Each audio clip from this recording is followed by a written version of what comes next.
ജയ് മാതാ. ചരണം ശരണം രമാംബികേ, ചരണം ശരണം ത്രയംബകേ. നമ്മൾ ഇന്നലെ പൂന്താനത്തിൻ്റെ കഥ പറഞ്ഞില്ലേ? ആ പൂന്താനം എത്ര വലിയ കൃഷ്ണഭക്തനായിരുന്നു എന്നുള്ളത് ആ കഥയിൽ മനസ്സിലാവും.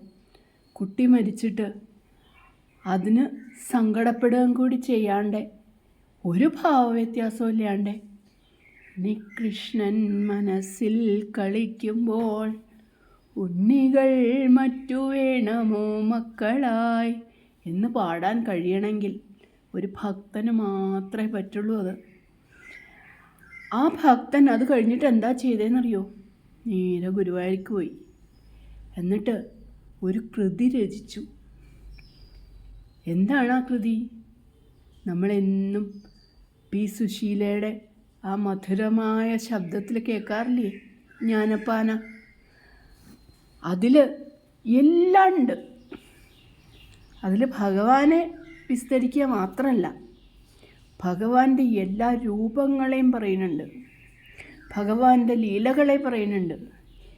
ഇന്നലെ കണ്ട ആൾക്കാരെ ഇന്ന് കാണുന്നില്ല, ഇന്ന് കണ്ടവരെ നാളെ കാണുന്നില്ല.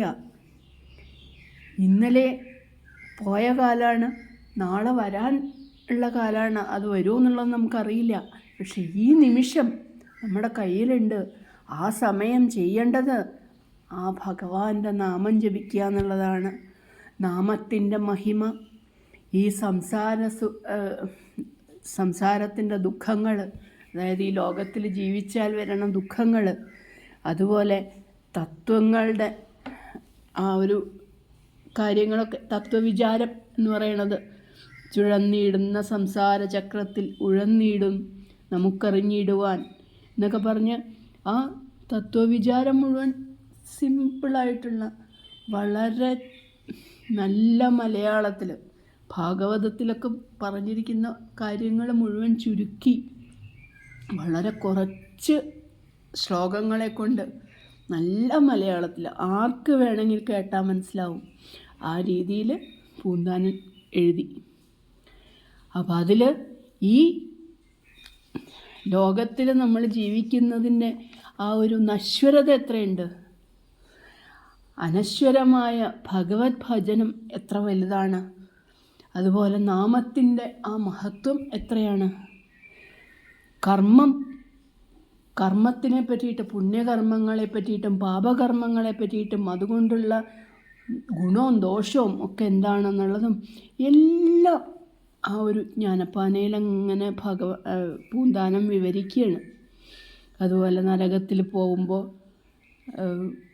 എന്താ ഉണ്ടാവുക, സ്വർഗത്തിൽ പോകാൻ എന്താ ചെയ്യേണ്ടത്, ഇങ്ങനെ എല്ലാ കാര്യങ്ങളും. അതുപോലെ ഈ യുഗത്തിൽ ഏറ്റവും നല്ലത് കലിയുഗമാണ്. കാരണം കലിയുഗത്തിൽ ബാക്കിയുള്ള എല്ലാ യുഗങ്ങളിലും തപസ് കൊണ്ടും കുറേ കഷ്ടപ്പെടണം ഭഗവാന്റെ പാദത്തിലെത്തണമെങ്കിൽ. പക്ഷേ കലിയുഗത്തിൽ ഏറ്റവും എളുപ്പമായിട്ട് ഭഗവാനെ കാണാൻ പറ്റും എന്നാണ് പറയണേ. കാരണം എന്താ? നാമസങ്കീർത്തനം മതി. ഈ കലിയുഗത്തിൽ ഭഗവാന്റെ പാദത്തിലെത്തണമെങ്കിൽ നാമസങ്കീർത്തനം മതി എന്നുള്ളത് തെളിയിച്ച് തരുന്ന ഭക്തന്മാരാണ് പൂന്താനവും കുറൂരമ്മയും വില്വമംഗലം സ്വാമിയാരും അതുപോലെയുള്ള എല്ലാ മേൽപ്പത്തൂർ പട്ടേരിയും എല്ലാം. പട്ടതിരി 100ാമത്തെ ദശകം ചെല്ലുമ്പോഴത്തേക്കും ഭഗവാൻ ആ മുമ്പിൽ വന്ന് നിൽക്കണു.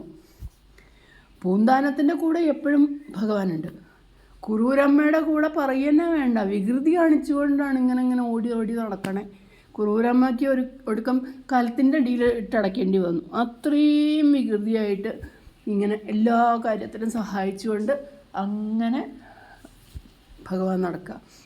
ഇങ്ങനെയൊക്കെ ഏതെങ്കിലും യുഗങ്ങളിൽ ഉണ്ടായിട്ടുണ്ടാവുമോ സംശയം. അവനവൻ്റെ കുട്ടിയായിട്ട് ഉണ്ണിക്കണ്ണനെ കാണാൻ പറ്റണ ആ രീതിയിലുള്ള ഒരു അനുഭവം ഏത് യുഗത്തിൽ ആർക്കുണ്ടായിട്ടുണ്ടാവുക? ഈ കലിയുഗത്തിലല്ലാതെ, ഈ ഭക്തന്മാർക്കല്ലാതെ. അപ്പം അങ്ങനെയുള്ളൊരു ഭക്തനാണ് പൂന്താനം. അപ്പോൾ പൂന്താനം ഇത് മുഴുവനും എഴുതി. എല്ലാ കർമ്മങ്ങളെ പറ്റിയിട്ട് എഴുതി, ജീവൻ്റെ ഗതിയെ പറ്റിയിട്ട് എഴുതി, ഭാരതത്തിൻ്റെ ഈ ഭാരതഭൂമിയിൽ ജനിക്കാനും അതുപോലെ കലിയുഗത്തിൽ ജനിക്കാനും നമ്മൾ ചെയ്ത പുണ്യം എത്രയാണ് എന്നുള്ളതാണ് പൂന്താനത്തിൽ പറയണേ. ഭാരതത്തിൻ്റെ മഹിമ അത്രയും വലുതാണ്. ഈ ഭാരത ഭൂമിയിൽ ഉള്ള സംസ്കാരം എന്ന് പറയുന്നത് മറ്റ് ഏത് ഭാഗത്തുള്ള സംസ്കാരത്തിനേക്കാളും നല്ലതാണെന്നാണ്.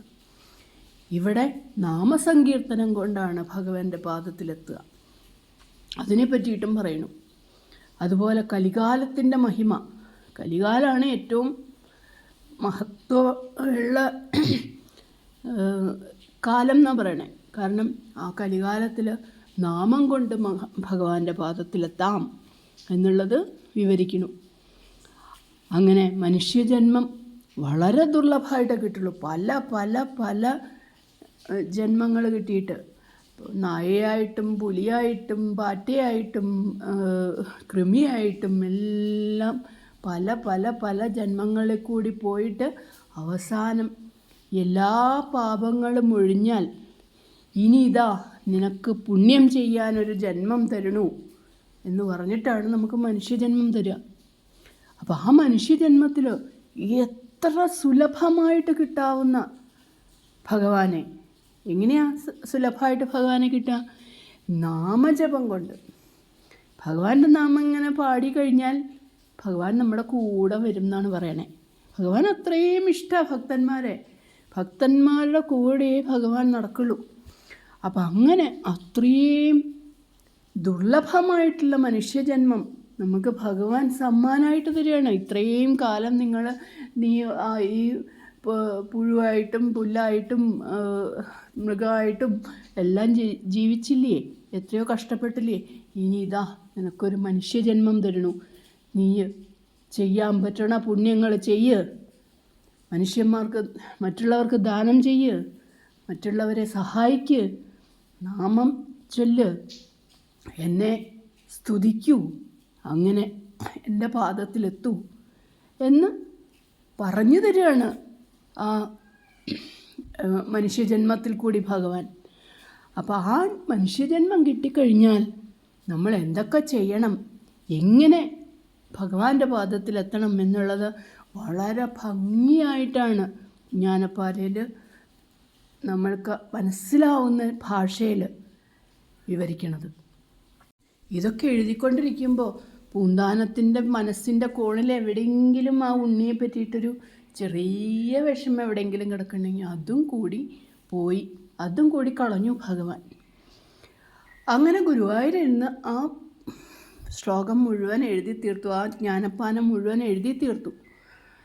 അത് കഴിഞ്ഞപ്പോൾ പൂന്താനത്തിന് തോന്നി, ഞാൻ എഴുതിയതിൽ എന്തെങ്കിലും തെറ്റുണ്ടോയെന്നറിയില്ലല്ലോ. ഭഗവാന്റെ കയ്യിൽ കൊടുക്കണതിന് മുമ്പ് ആ തെറ്റ് ഒരു പണ്ഡിതനെ കൊണ്ടൊന്ന് അതൊന്ന് തെറ്റ് തിരുത്തിക്കണം, ഒന്ന് വായിപ്പിക്കണം.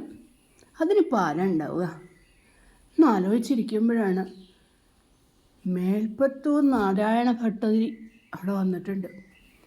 അദ്ദേഹത്തിനെ പറ്റി പറഞ്ഞാൽ അദ്ദേഹം നാരായണീയം 100 ദശകങ്ങൾ എഴുതിയ ആളാണ്. അതെന്താ എഴുതാൻ കാരണം? അദ്ദേഹത്തിനെ വാതരോഗം വല്ലാതെ ബുദ്ധിമുട്ടിച്ചു.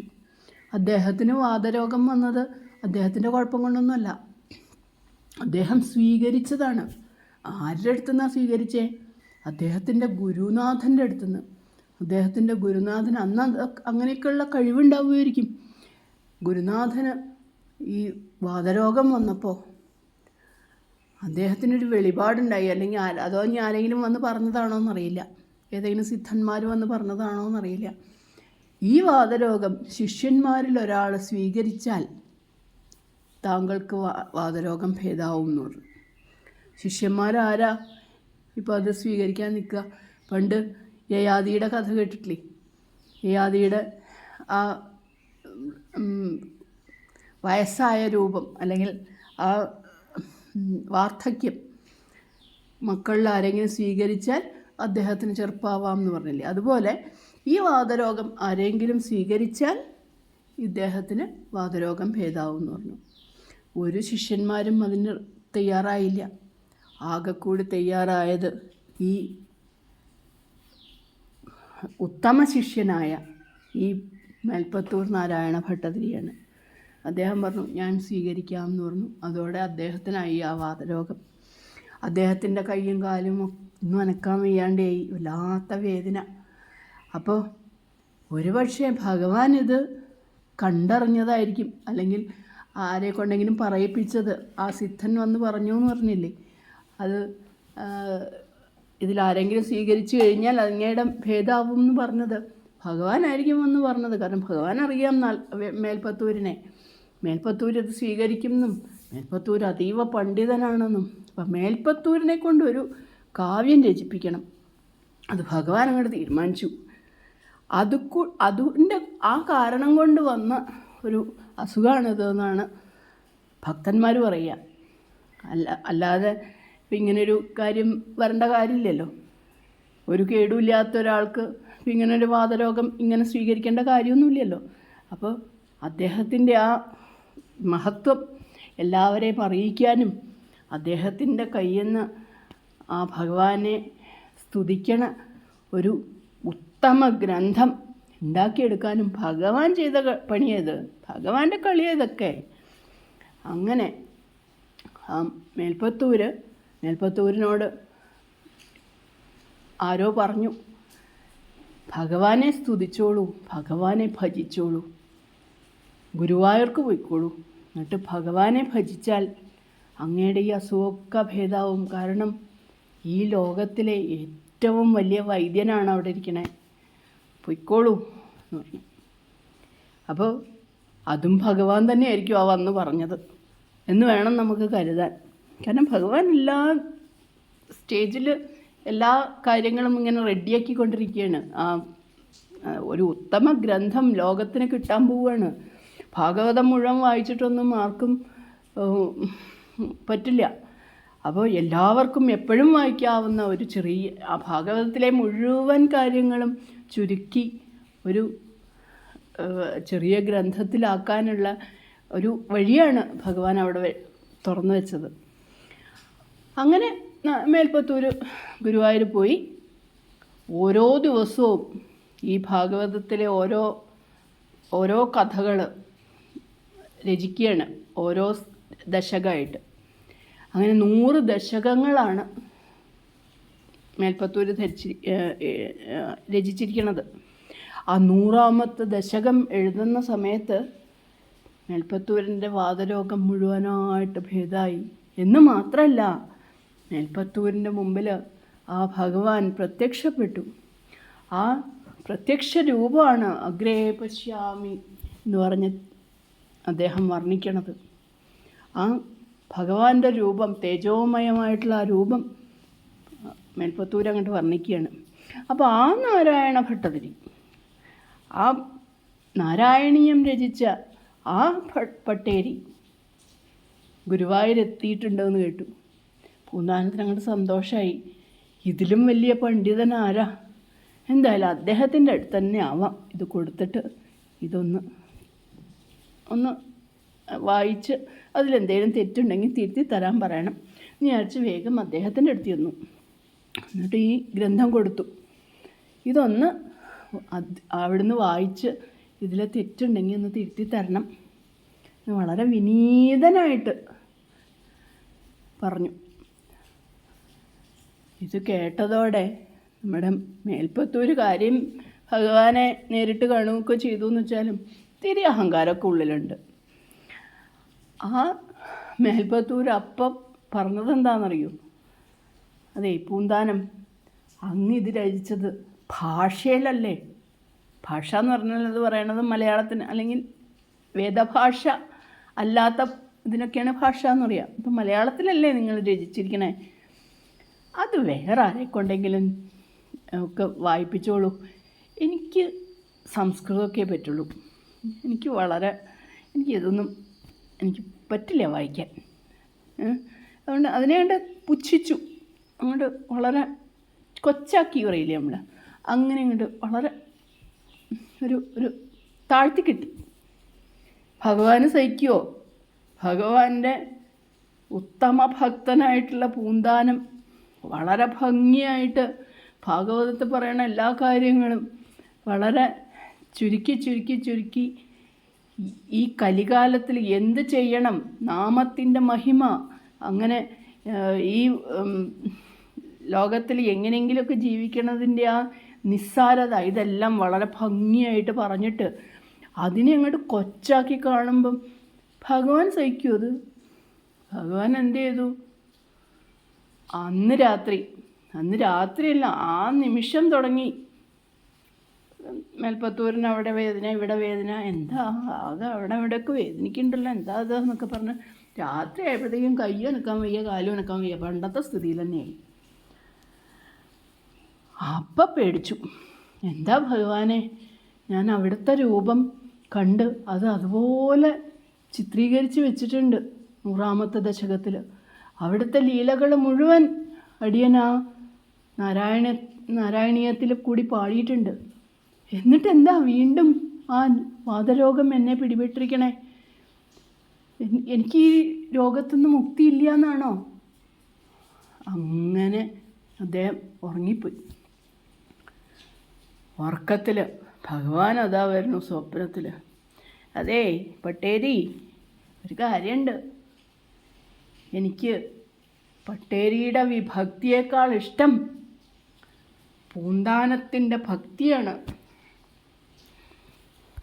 എൻ്റെ പൂന്താനം വന്നിട്ട് ആ ഗ്രന്ഥം തന്നിട്ട് അത് വായിക്കാൻ പറ്റില്ല അല്ലേ?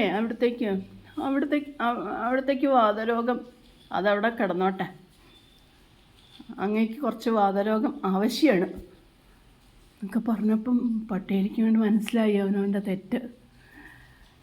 എൻ്റെ ഭഗവാനെ, ഞാൻ ചെയ്തത് തെറ്റായി, ഞാൻ എന്തായാലും അദ്ദേഹത്തിൻ്റെത് വായിച്ച് എന്താ വേണ്ടേച്ചാ ചെയ്യാം എന്ന് പറഞ്ഞ് പിറ്റേ ദിവസം രാവിലെ നേരത്തെ ഉണർന്നു.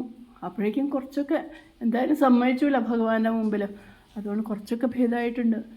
വേഗം ഗുരുവായൂർ അമ്പലത്തിലേക്ക് ഓടി ആ നടയ്ക്ക് മുമ്പിൽ അങ്ങോട്ട് സാഷ്ടാംഗം നമസ്കരിച്ചു. എൻ്റെ ഭഗവാനെ, തെറ്റായിപ്പോയി ഞാൻ പറഞ്ഞത്, ഇനി എൻ്റെ അഹങ്കാരം പൊറുക്കണേ, ഇനി ഞാൻ ഇങ്ങനെയൊന്നും പറയില്ല, എൻ്റെ ജീവിതത്തിൽ ഇനി ഇങ്ങനെ ഞാൻ പറയില്ല, ആരോടും പറയില്ല, ഒരാളെയും ചെറുതായിട്ട് കാണില്ല എന്ന് പറഞ്ഞ് ഭഗവാന്റെ മുമ്പിൽ അങ്ങോട്ട് സാഷ്ടാംഗം നമസ്കരിച്ച് ആ തെറ്റേറ്റ് പറഞ്ഞപ്പോൾ ഭഗവാൻ ക്ഷമിച്ചു. അദ്ദേഹത്തിൻ്റെ വാതരോഗം മുഴുവനായിട്ട് ഭേദമായി. അപ്പോൾ പൂന്താനത്തിന് കുറച്ച് വിഷമമൊക്കെ തോന്നി ഇദ്ദേഹം അങ്ങനെ പറഞ്ഞപ്പോൾ. പക്ഷെ പൂന്താനം വിചാരിച്ചു, അതും ഭഗവാന്റെ ഇച്ഛ എന്ന് പറഞ്ഞിട്ട് ആ മൂലക്കിൽ എവിടെയോ ഇരുന്നിട്ട് ഇതിങ്ങനെ വായിച്ചുകൊണ്ടിരിക്കുകയാണ് അവനവൻ എഴുതിയ ആ ഗ്രന്ഥം. വേഗം പട്ടേരി പോയിട്ട്, പൂന്താനം ആ ഗ്രന്ഥം അങ്ങോട്ട് തരൂ, ഒന്ന് വായിച്ചു നോക്കട്ടെ ഞാൻ, എനിക്ക് ഇന്നലെ അവിടെ പോയി കഴിഞ്ഞപ്പോഴാണ്, താമസ സ്ഥലത്ത് പോയി കഴിഞ്ഞപ്പോഴാണ് ഞാൻ ചെയ്തത് തെറ്റായി തോന്നിയത്, എന്തായാലും ഞാൻ ചെയ്ത അപരാധം ക്ഷമിക്കണേ, എനിക്കതിങ്ങോട്ട് തരൂ എന്ന് പറഞ്ഞിട്ട്. അപ്പോൾ പൂന്താനം പറഞ്ഞു, അങ്ങനെയൊന്നും പറയേണ്ട കാര്യമില്ല, അതും ഭഗവാന്റെ ഇച്ഛ, ഭഗവാൻ അങ്ങനെയായിരിക്കും വിചാരിച്ചതെന്ന് ഞാൻ കരുതി, അത്രയേ ഉള്ളൂ എന്നൊക്കെ പറഞ്ഞിട്ട് കൊടുത്തു. അദ്ദേഹം അങ്ങോട്ട് വായിച്ചു. എന്തൊരു ഇഷ്ടമായി പട്ടേരിക്കിത് എന്നറിയില്ല, അത്ര ഭംഗിയായിരിക്കുന്നു. ഇങ്ങനെ ഇത്ര ലളിതമായിട്ട് കാര്യങ്ങൾ വിശദീകരിക്കുക, ആ നാമത്തിൻ്റെ മഹത്വം ഇത്ര അധികം ഭംഗിയായിട്ട് വിശദീകരിക്കുക ആർക്കാ ചെയ്യാൻ പറ്റുക? എന്തായാലും ഭംഗിയായിരിക്കുന്നു ഇവിടുത്തെ കാവ്യം. ഇതിൽ തെറ്റോ? ഭഗവാനാണത് എഴുതിച്ചിരിക്കണേ, അത് അങ്ങയുടെ ഉള്ളിൽ തെളിഞ്ഞു വന്നിരിക്കണത് ഭഗവാനാണ്. അത് ഈ ഗ്രന്ഥം കണ്ടാലറിയാം, ഇത് വായിച്ചാലറിയാം.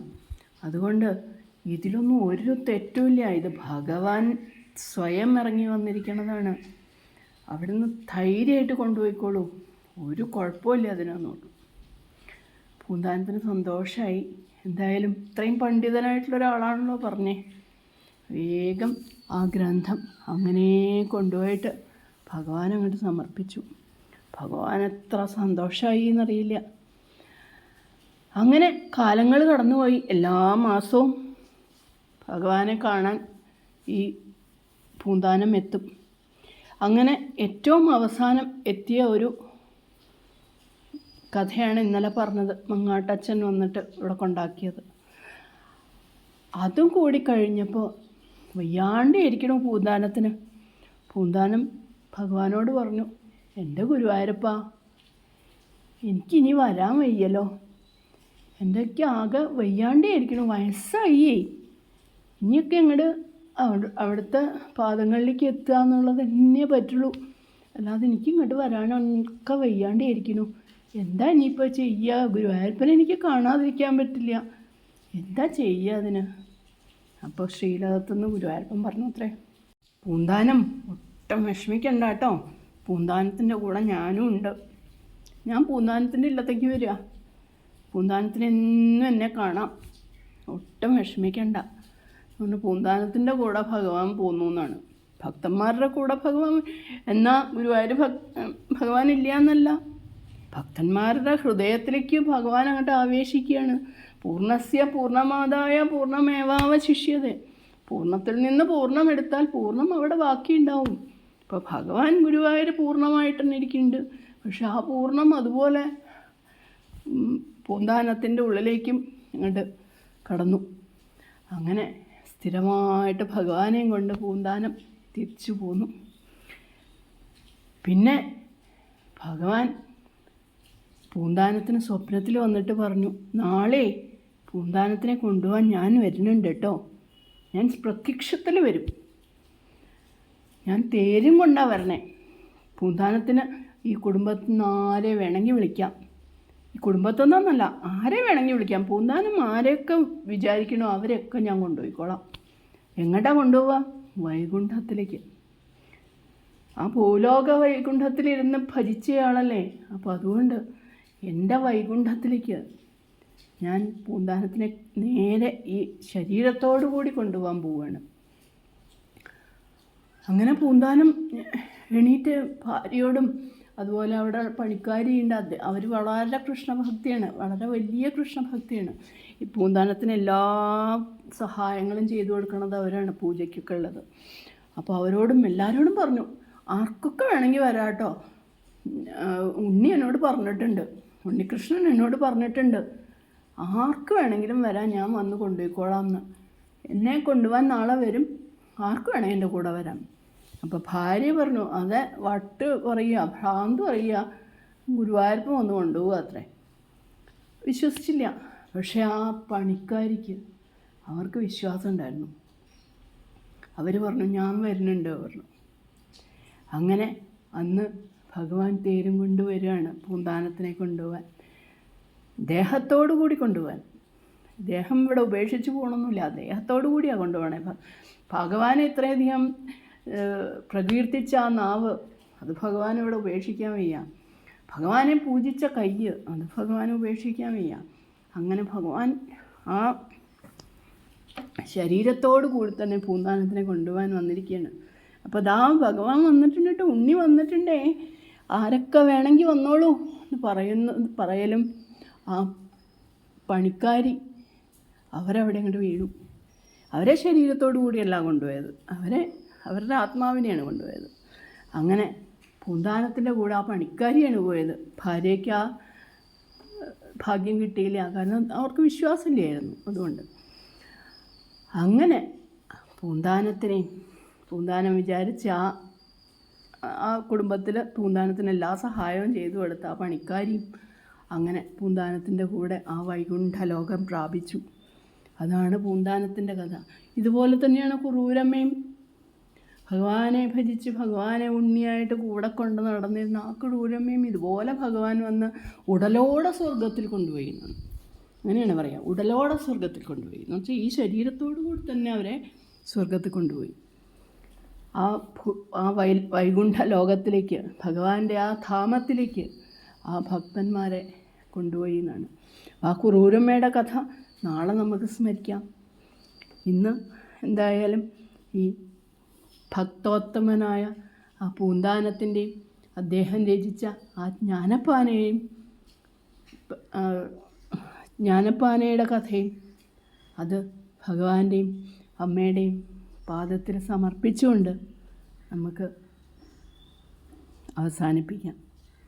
ചരണം ശരണം രമാംബികേ, ചരണം ശരണം ത്രയംബകേ.